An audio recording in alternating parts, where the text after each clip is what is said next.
Hey, I'm Rob from SOA Academy and welcome back to another tutorial about endless materials with Unreal Engine.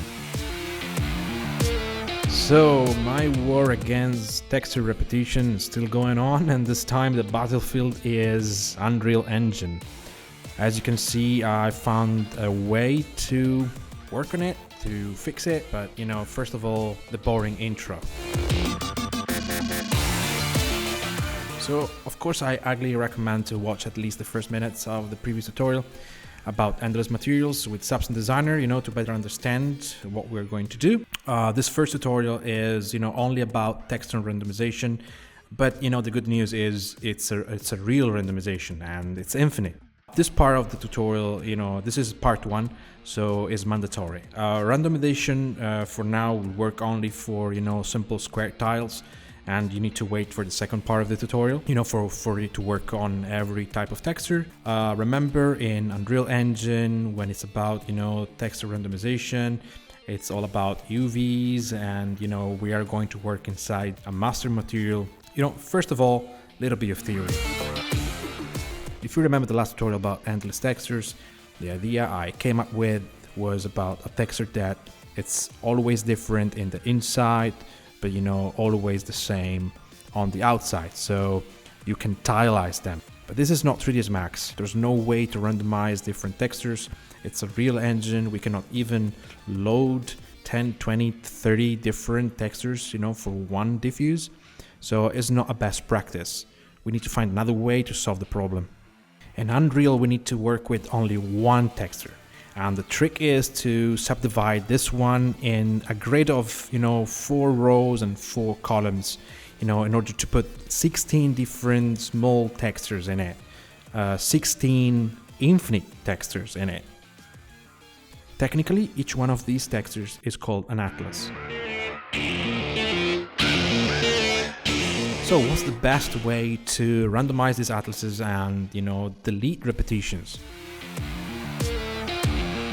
With the offset. Working with the offset means that we are going to move the texture or a part of it both in X and Y. Since we want to move our atlases horizontally and vertically in a random position, but inside a grid, we should divide the whole texture, so 1, by the numbers of rows and columns. In this case, in this example, you can see is divided by 4, so we have a step of 0.25. Luckily, we can translate those values in colors in Unreal. So 0 is black, 0.25 is 25% gray, 0.5 is 50% gray, and so on. All we need is to find a way to generate 2 different gray colors for each atlas, so we can move them around in X and Y. And Unreal helps us with that because of the vector noise, which is a colored tile-looking procedural texture. And we can delete the blue channel and split the red and the green to get exactly what we want. And let's do some math now. If we start, let's say, with a value of 0.42 as a gray color, and we multiply it by a random seed, let's say 10, then we get 4.2. We need to use the ceil command, which is an expression that rounds a value up to the next integer. And so from 4.2 we have 5, and then we divide by the number of atlases in the texture. This time is 4, and we get a final offset of 1.25. So that means the cell with a gray color of 0.42 will be moved by 1.25 in the x-axis, for example.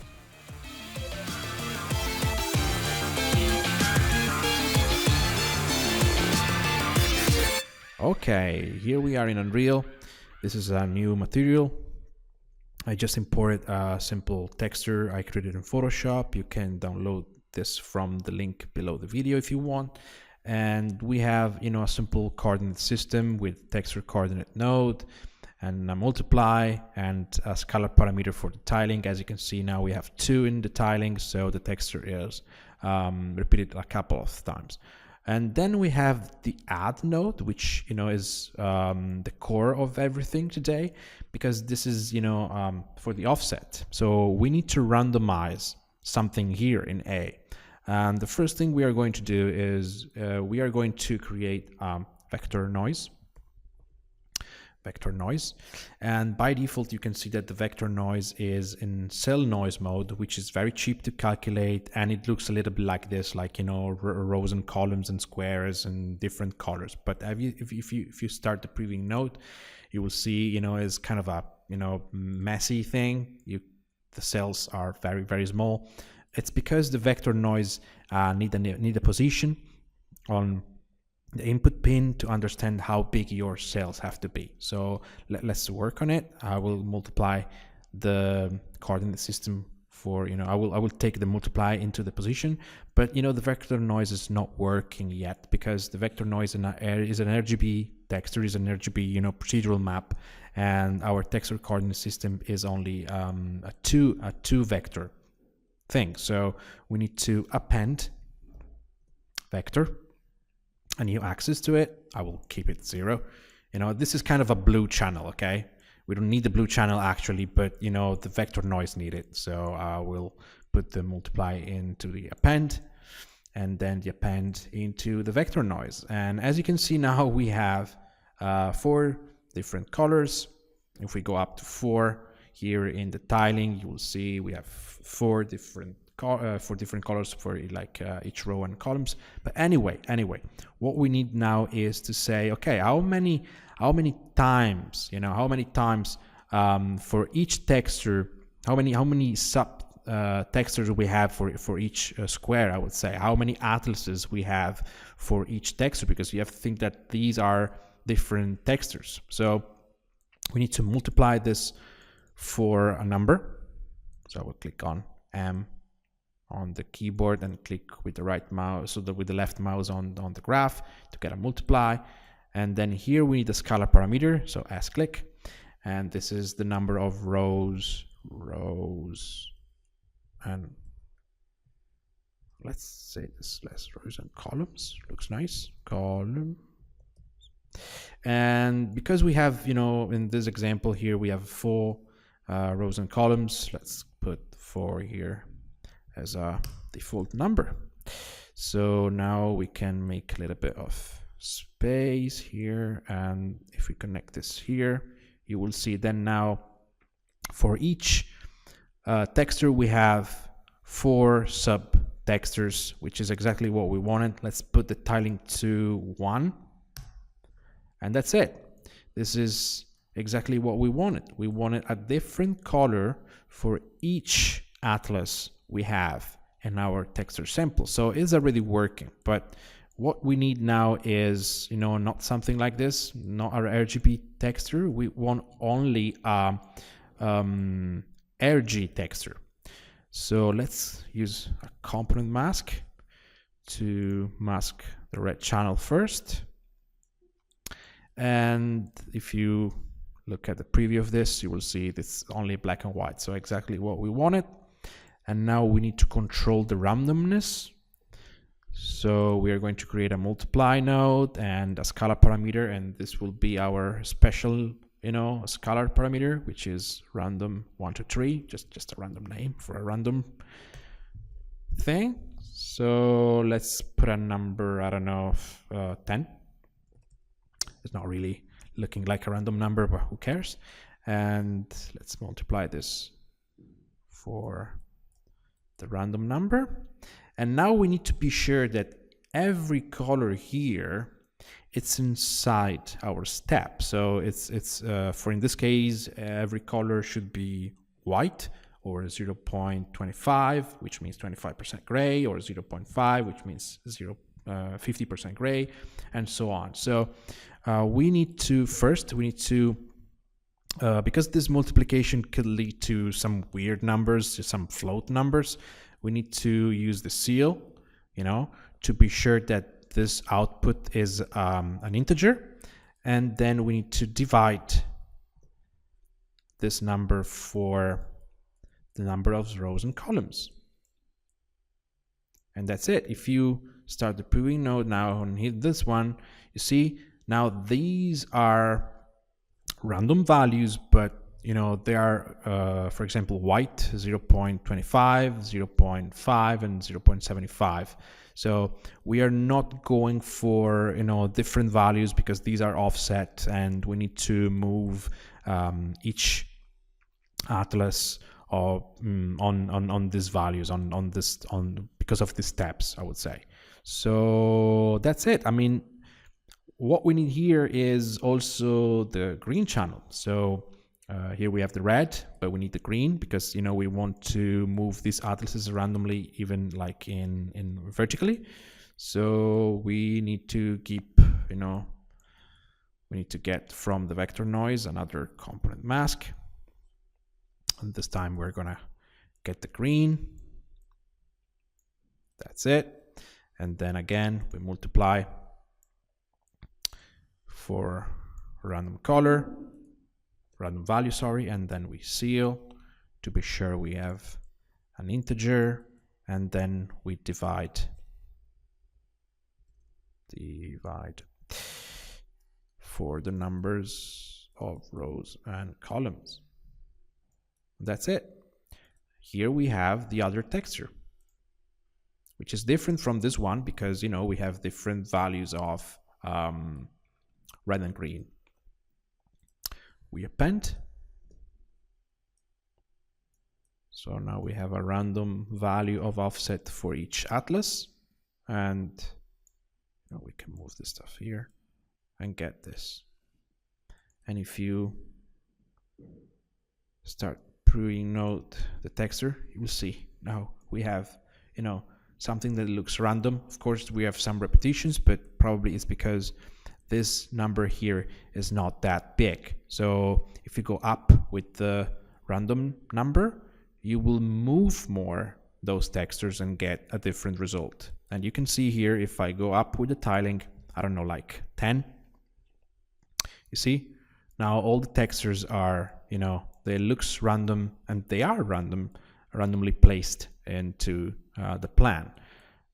And if I go up with the default value, you see, they will move. If I go back to 0, which means there is no randomness, you see, we are back to the starting point. So now we can close this. We can save. We can close the material. This is it. Right click, material instance, and then we can apply the material instance to the floor. Let's wait for the shader to compile. That's it. Here we are. Okay, looks like, you know, this UVs are upside down. Doesn't matter. Let's do this.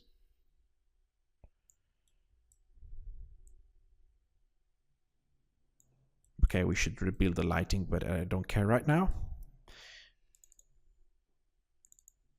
And now if we just change the randomness, see? We are basically changing the offset of these atlases. And you can have, you know, different tiling.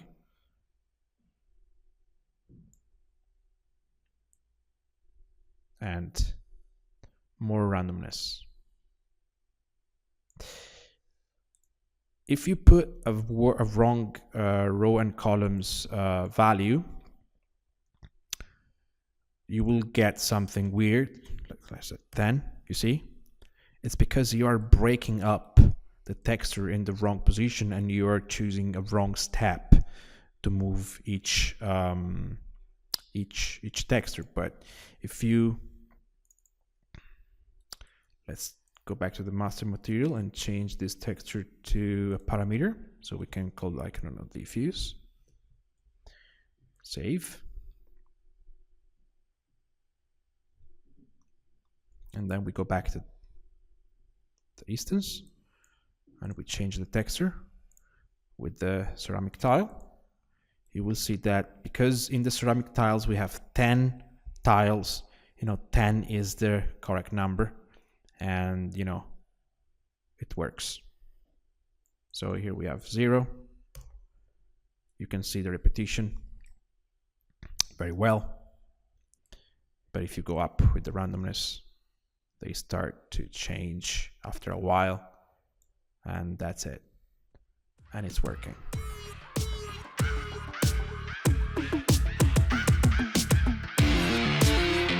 So what I found out is that if you play with atlases, and you can get some problems with the edges.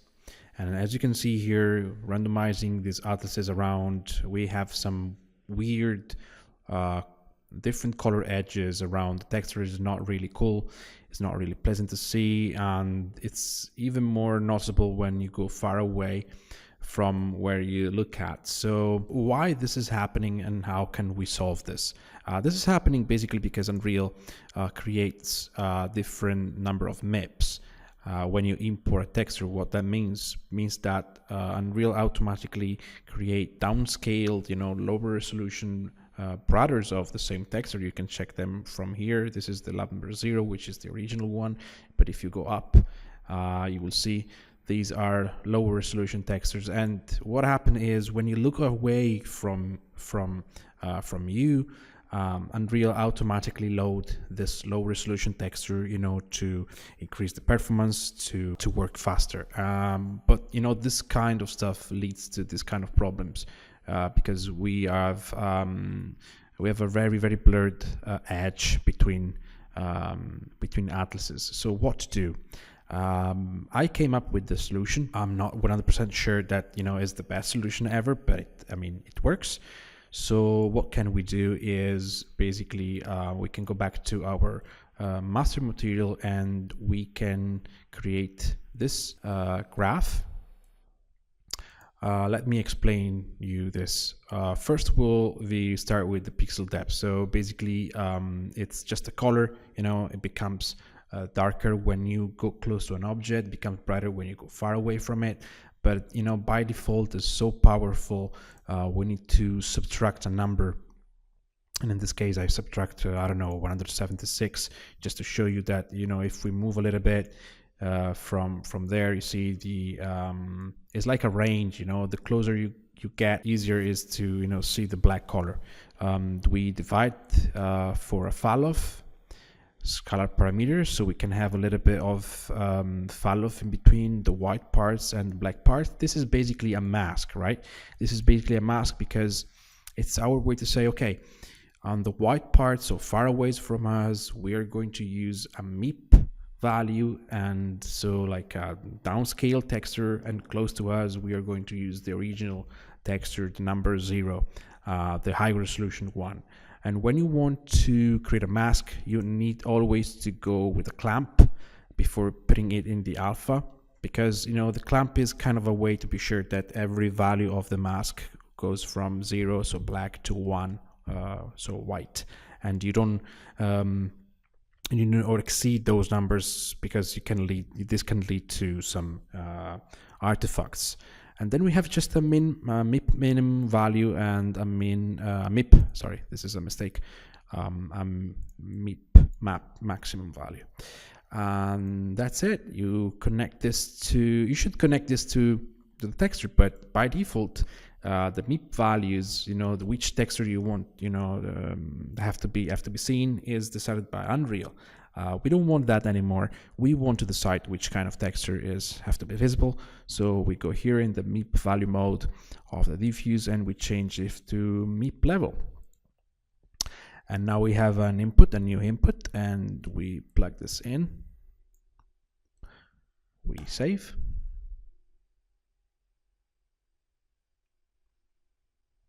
And then if we go here, as you can see, the edge in between the texture is perfect, but is not perfect down there.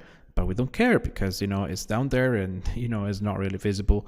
MIP min is 0, which means is the closest one. As you can see, if I go up, it becomes ugly. I don't want that. I keep MIP min to 0, and I and down there, you know, we want something more blurred, you know, not that crispy. So we go up, I don't know, to 1, 2, 3, whatever, and that's it. And this is how you solve the problem, and this is how you get rid of those ugly lines. That's everything for today. Next tutorial will be about Substance Designer and how to create a mega endless texture so we can use it in Unreal Engine. I want to remember you that if you're into ArchViz, we are organizing another masterclass for Unreal Engine here in SOA Academy. Please check the link down below if you want to know more about it and enroll to the class. It's everything for now. I'm Rob, and thanks for watching, and see you next time.